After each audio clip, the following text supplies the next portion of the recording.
You're very cruel to people because you're a narcissist. She's the type of person who will say something to you, and 10 to 5 minutes later, she'll say, I didn't say that. Straight bipolar. Straight bipolar. Was diagnosed with it. You're not Cardi B, man. Let's keep it a buck. This is how phony you is. You're a piece of shit, Papoose. You really are. You have turned into a piece of shit. The gambling, the failures that you've had in your career or whatever that didn't pan out how you wanted to, has turned you into somebody else. What happens when hip-hop's poster couple, once hailed as the ultimate ride or die power pair, turns their fairy tale prison wedding into a full-on battlefield for public scrutiny? From the moment Remy Ma walked free and Papoose slid that wedding band onto her finger behind bars, they symbolized unwavering loyalty and mutual grind. Yet beneath the fanfare, whispers of betrayal began to stir, threatening to topple the empire they'd built together. Nobody shouldn't have any ill will towards me because I ain't do nothing to nobody. I look at it now and I feel sorry for old girl. Like, I feel sorry for her. I've told Papoose. I told them, why don't you tell this stuff? Why don't you tell your current come up? So that's what it is. Tell your current come up. Don't say nothing about me. You are a world champion. You are accomplished. You have made it from out the ghetto, from the slums, from the depths of Flint, Michigan. You don't got no kids. You have your whole life ahead of you. But why are you attaching yourself to this 47-year-old man that doesn't have anything going, has no career, no job, no income, except for the income that he's claiming off of your percentage because he's your manager? Got you out here talking, looking crazy. He's the one that don't want to sign, don't want to get his stuff out his ex house. Doesn't be there for his child that he begged for, but telling you he wants another one. Let me guess. Their love story really kicked off in 2008 when Remy faced a 6-year sentence and Papoose pressed pause on his rising rap career to marry her through bulletproof glass. The headlines ate it up. Here was a man willing to cancel tours, postpone album drops, and risk his own momentum to stand by his woman in her darkest hour. Their vow, I'm with you no matter what, felt bulletproof too. But fast forward to the past year and rumors started to swirl that Remy's loyalty might have wavered.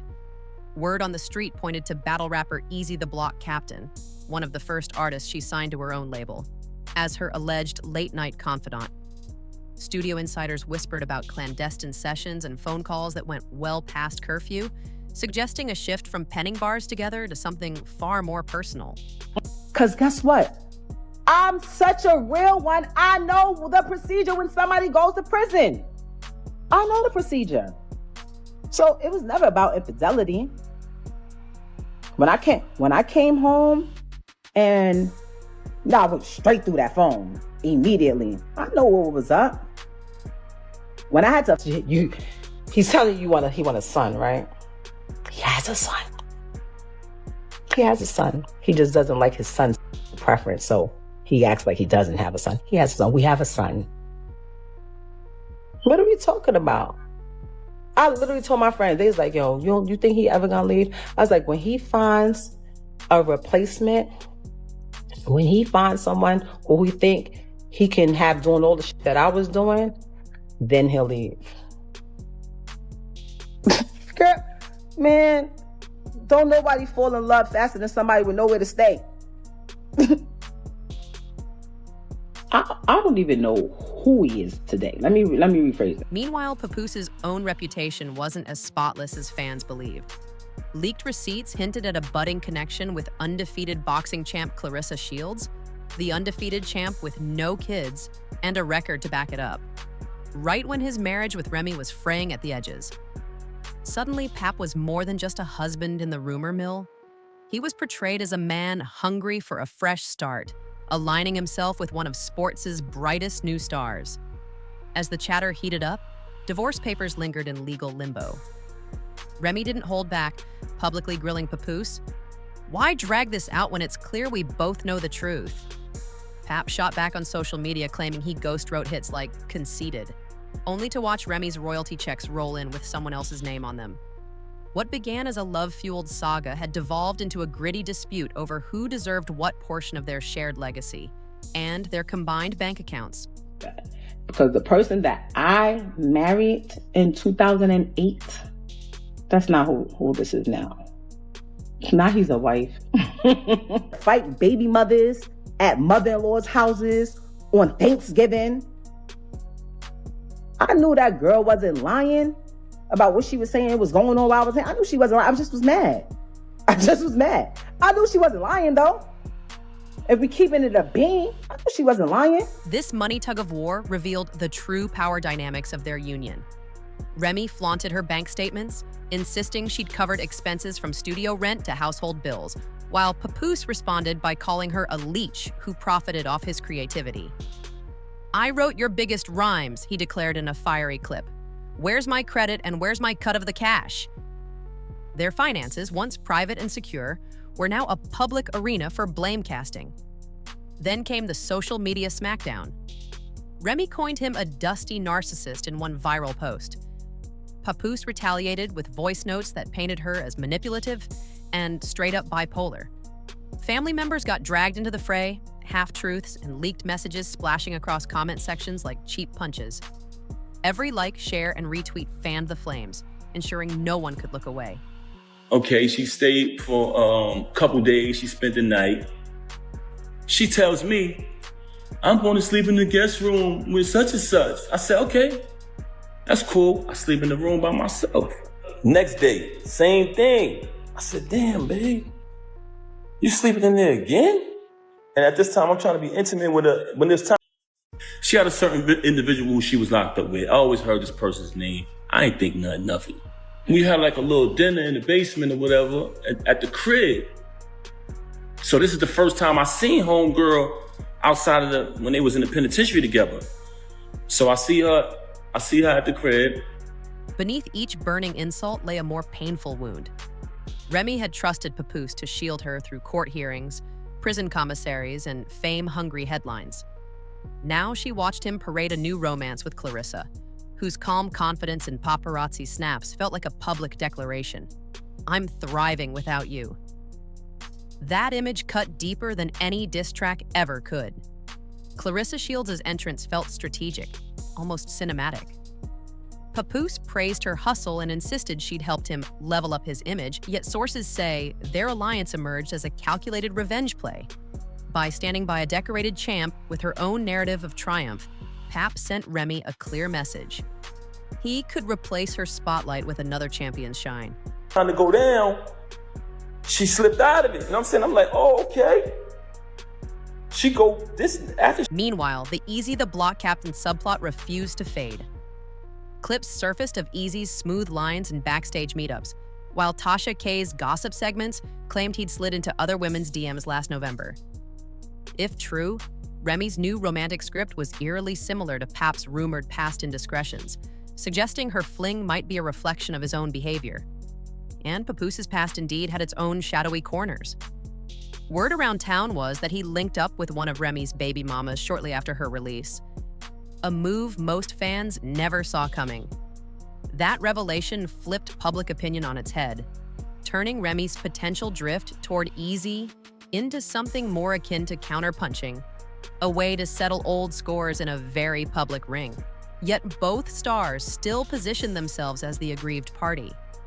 Remy cast herself as the woman who built a rap empire through raw talent and relentless hustle, only to be stabbed in the back by her supposed partner.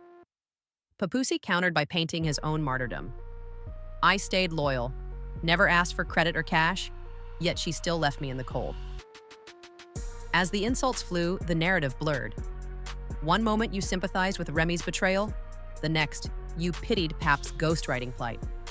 Their saga morphed into a soap opera with no script, where viral clips and clapbacks dictated the plot and each tweet felt like a new plot twist in an ever-expanding season. First and foremost, I have a cash business. So there's numerous times where I cashed you out and you went and bought things. With my money. With my money. You want to talk about property? We bought this house together.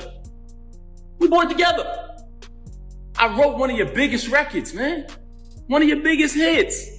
So you want to downplay me as an artist Fans in the comment sections debated fiercely. Remy's to blame for chasing Eazy. Nah, Pap's the villain for trashing her name and stalling the divorce. Yet beneath the bickering, a shared fascination emerged. People weren't just picking sides. They were invested in every hashtag, every leak, as though they'd front row tickets to the downfall of hip-hop's most touted love story. At its core, this is more than just gossip. It's a shattering collision between image and reality. For years, Remy and Papoose meticulously crafted the Black Love royalty brand, from their porcelain-perfect red carpet poses to those viral duet verses that screamed unity in the face of every obstacle. They weren't just a rap couple. They were a symbol of triumph over adversity. An aspirational saga of two artists who defied odds, beat legal battles, and built an empire together. Yet now, that carefully constructed facade lies in ruins, splintered by leaked messages, scandalous rumors, and the very public airing of grievances they once vowed to keep private. What remains is a stark reminder that even the strongest narratives can crack under pressure, and that the savviest PR strategy can't save you from your own secrets. One of your biggest hits. That's so sad. All of this money talk and all of this and what I don't got and what I got. Since I met her, I have written 90% of the rhymes that came out of her mouth. I never asked for a penny. I never asked for credit. She was my wife. I didn't want anything from her. I just wanted to see her win. Look at the comments. They know what I wrote. Neither Remy nor Papoose appears willing to exit this drama gracefully. Their divorce limps forward like a slow-motion train wreck, each stalled filing and public jab, dragging not only their reputations, but their young daughter into the fallout. On one side, Clarissa Shields and her undefeated boxing prowess loom as a potential fresh chapter. On the other, Eazy the Block captain's mixtape meets love affair narrative hints at Remy's next rise, or next stumble. Yet both new beginnings hover more like ticking time bombs than clean slates, ready to ignite another headline-grabbing scandal. In the end, the original couple remains trapped in a toxic loop. Too invested in settling scores to walk away, too wounded to rebuild the trust that once defined them. Passion, heartbreak, and revenge play out in 280 character blasts and viral Instagram stories. Yet beneath the scandal, you sense something unresolved. Some ember of their original bond flickering amid the ashes. It's that tension, love versus betrayal, that keeps us glued to screens, hungry for the next viral moment. So where do they go from here? Will Remy and Eazy ride the wave to sold-out arenas, crafting a new chapter of triumph?